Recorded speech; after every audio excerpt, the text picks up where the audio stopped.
a Pokemon can be a cruel, cruel place when you think about it. Whether it's suddenly waking up and becoming a Pokemon, or having balloons kidnap your children, or the fact that God exists, and so does Satan, or, Pokemon will just straight up kill you if given the chance.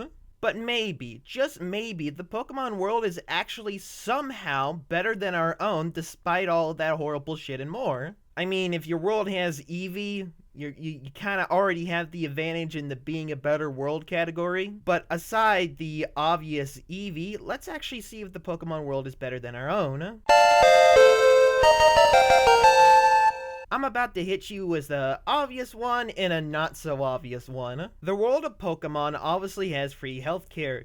If you get injured in a fight, you're likely to just go back to the Pokemon Center and get them revived at no charge at all. And I know I'm making a broad assumption here, and I'm about to make another one after this, but I assume this also applies to humans as well. I mean, when you think about it, there's a lot of Pokemon who share similar traits with humans, so I don't see how the healing systems in Pokemon can't also apply to humans as well. Or I'm pretty sure in able to get healed, they don't put humans in Pokeballs, although that would be interesting. Outside of the anime, and I want to clarify, when we're talking about Pokemon today, I don't mean the anime because I don't have time to watch every season of Pokemon.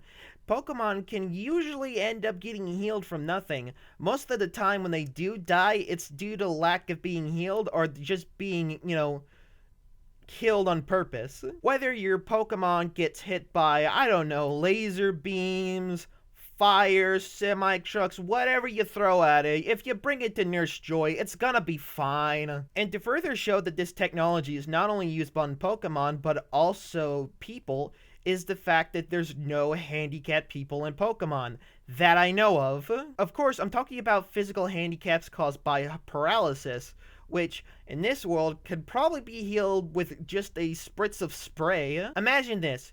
You suddenly get paralysis from some traumatic event, and you're like, let me just, get some spray on there. Yeah, I'm fine now. Let's go home. With all the things you have to worry about in the Pokemon world, it's a good thing you don't have to worry about your legs too much. When it comes to getting around in the world of Pokemon, cars are never the best option. There's no major highways, which is a good thing because that means a lot less of the environment is destroyed to make them. Most means of transportation are public, and given the right Pokemon, you could pretty much fly anywhere. All of this cuts down on pollution greatly. Also in the world of Pokemon, most major factories don't pump out smoke. In fact, most terms of getting power are wind-based. Almost 99% of the time, when you're going through a place in Pokemon, there's luscious green grass or protected wildlife in wildlife areas. Of course, not everyone in the world of Pokemon is a good person. Thank God they're also incompetent as hell. In the world of Pokemon, terrorist groups are not resolved in the way our normal world does it. There's not major wars, there's not conflict that goes around for years and years. Actually, most of the terrorist problems in Pokemon are solved by literal children. Sure, at first it might seem a little bit scary to essentially have a 10-year-old fight off what is ISIS, but without guns, but, super creatures. But that being said, it's still somewhat a good thing that terrorism is defeated that easily. I mean, to be fair, most criminals in Pokemon are like, what's that? You defeated me in a Poke battle?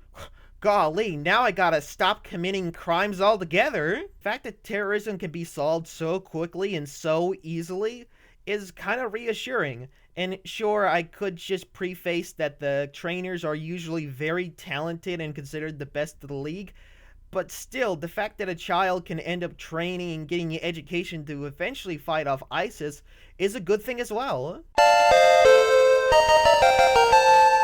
God, I want to the economy. I really want to say that the Pokemon world's economy is based on socialism, but sorry, I can't do that.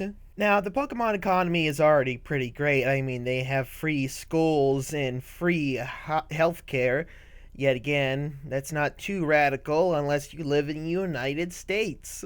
In the Pokemon world, there seems to be a universal currency, which is very, very convenient. And when it comes to this universal currency, it seems like everyone just has some to give away after battling you. Almost as if they have enough currency to get what they need. and what they want. Another odd thing is there doesn't seem to be a lot of competing brands. Like, there's only one type of Pokeball company, I think.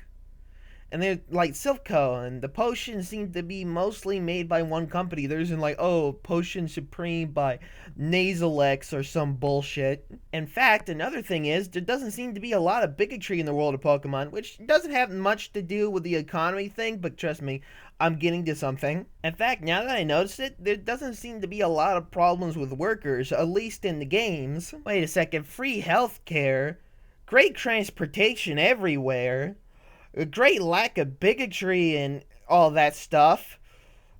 Wait a second. Wait a second. That sounds like a lot like the definition of socialism. Video's over. We did the meme. We did the meme, and I'm kind of tired, and I want to end the video.